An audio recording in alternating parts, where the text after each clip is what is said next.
At the turn of the 20th century, there were at least 5 postal deliveries a day, and people would often communicate by postcard, like a very slow text, I imagine. Pigpen code was a popular method of sending messages. I found a copy of a postcard written in Pigpen code, postmarked Edinburgh, 1904, and the phrase, "Would you care come out with me?" struck me as slightly odd. And also it got me thinking why you would need to send a postcard in code in the first place. And this was the poem that resulted from that. Pigpen Postcard, Edinburgh, 1904. Message reads, "If no plans, not off somewhere, would you care come out with me? Wait, unseen, off Circus Place, down Dundas Street. Rolled up Scotsman, the weather's fine. You'll bring your parasol, it rained last time. Strolled the length of Castle Street, held our bag of tablet, winked to mean I'd loosen up your corset. So you can have a wee bit more than half a square, you understand. But say that? Didn't dare. In the tea room of the Huntley House Museum, amongst steam and hothouse vines, your booted foot touched mine. The gun boomed 1 o'clock.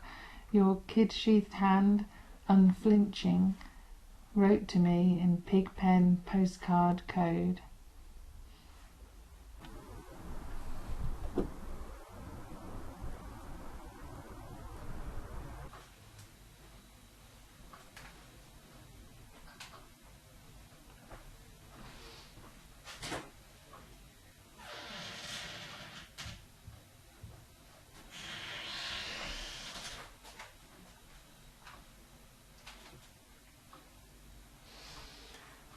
Much to my annoyance, I didn't write this next poem, only I wish I had. I came across it by chance, just after I moved into my current home and where I am now. It is packed with metaphor and meaning for me, and I love it. Ironing by Vicki Feaver.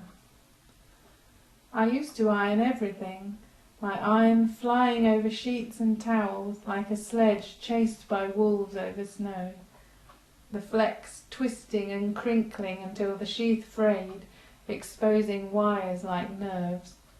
I stood like a horse with a smoking hoof, inviting anyone who dared to lie on my silver-padded board to be pressed to the thinness of dolls cut from paper. I'd have commandeered a crane if I could, got the welders at Jarrow to heat me an iron the size of a tug to flatten the house. Then, for years, I ironed nothing. I put the iron in a high cupboard. I converted to crumpledness.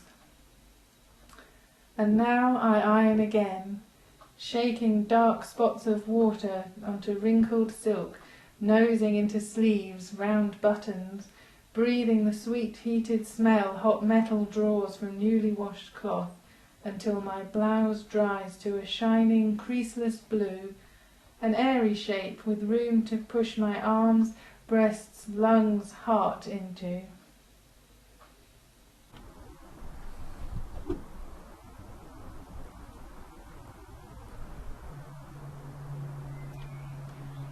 Last year I wrote a poem on the subject of home. That was when my previous home became a house. Nest.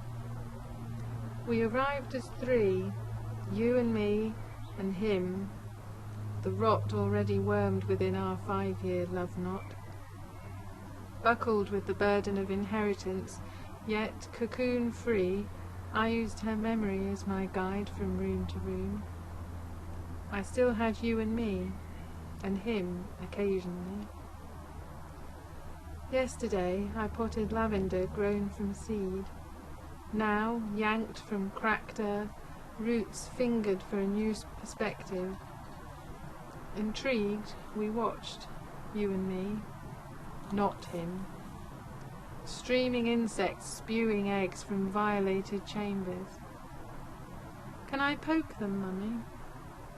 No, my love. No more damage. We'll leave them.